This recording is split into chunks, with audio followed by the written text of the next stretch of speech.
What is up guys? Welcome to Models of Manila News. So we're trying out a new format here. So subukan po natin na tuwing gabi I will give you some of the top stories sa buong araw. And of course, ang target din po natin is yung pong audience natin abroad. Diyan po mga nakatira sa US, sa Canada, sa Europe. So mga iba't ibang Pinoys po living all over the world, sa Middle East, sa Asia. So lahat po. So we're trying to reach them through this new show that we have. So we'll talk about the latest news during the day. So ngayon po, ang pag-uusapan po natin is follow-up po dun po sa story ako a few days ago about sa DICT.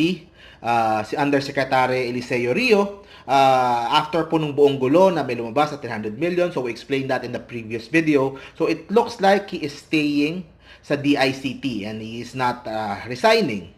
So, yun po yung paniwala kasi ng mga previous na araw that he is going to resign. Hinihintay na lang yung sabi ni President Duterte. Pero it looks like na nagkaayos na po Secretary Honasan and si Undersecretary Rio. It's like they have settled their differences and he is staying. And according to Department Order number 15, according sa reports, Rio is now designated as a DICT Undersecretary for Operations. He will be in charge of the national broadband backbone and free Wi-Fi access in public spaces. So, ang laking posisyon po ito sa DICT. This is a big chunk of what DICT is currently doing, and yung role na yon has been given to Undersecretary Eliseo Rio, and it looks like they have settled their difference na. And yung pong sa 300 million, sinabi naman po ng DICT na the funds were used legitimately at wala pong kailangang ipangamba sa korupsyon sa pagdating po ng funds na yan. So I also explained in my previous video na how sa US their budget for cybersecurity was over 17 billion dollars, ganun kalaki. So sa Pilipinas po, we're just starting lang. So I hope po this is a lesson din sa DICT para po i-improve nila yung kanilang communication to the public, especially DICT sila. So more on social media siguro kasi nga DICT it's supposed to be about technology and yung sa Wi-Fi and online. So dapat lang siguro mas maingay sila sa social media, mas alam ng publiko yung ginagawa nila para po hindi po umaabot sa punto na ganito na nako-question po yung pong kanilang budget na which was approved naman. Ito po yung kasama naman po ito lahat sa budget nila. And of course, wala naman pong nahanap pa yung COA na talagang mali po dun sa ginawa po nila. So yung pong inisyu po ng COA was just may tinatanong lang po about doon sa mga proseso about this budget, but not really saying na yung budget po ay nagamit po sa maling paraan. So yun. So ito pong topic na to, it's important lang na naklaro kasi po nagagamit na naman po nung pong sa House Duterte movement.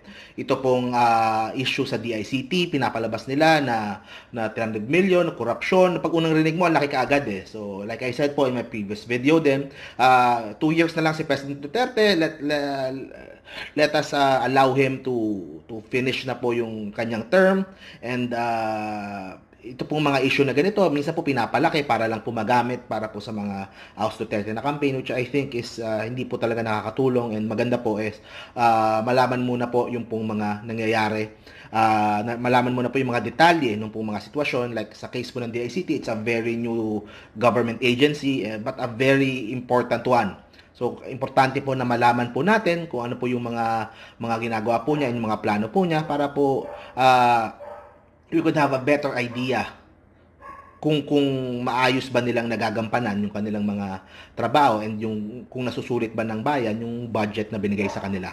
So yun, so sana lang po wag na gamitin yung mga issue na to para po sa mga plot like House Duterte and all that. So we can talk about this, pwede naman pong i-question, pwede naman pong i-debate, but at the end of the day kailangan po maging at least civil tayo sa isa't isa, and mapag-usapan po mabuti kung what is the best way to move forward. Okay? So ako po dito sa channel ko, tayo po ay we give praise doon po sa magagandang proyekto ng Pangulo, doon po sa mga issues na we disagree with him. I also talk about that. So we are generally neutral po.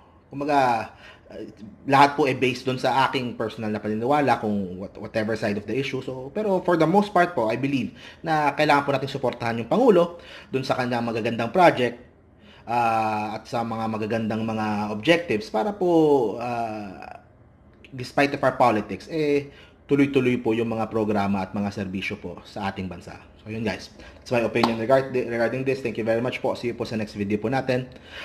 Bye-bye guys.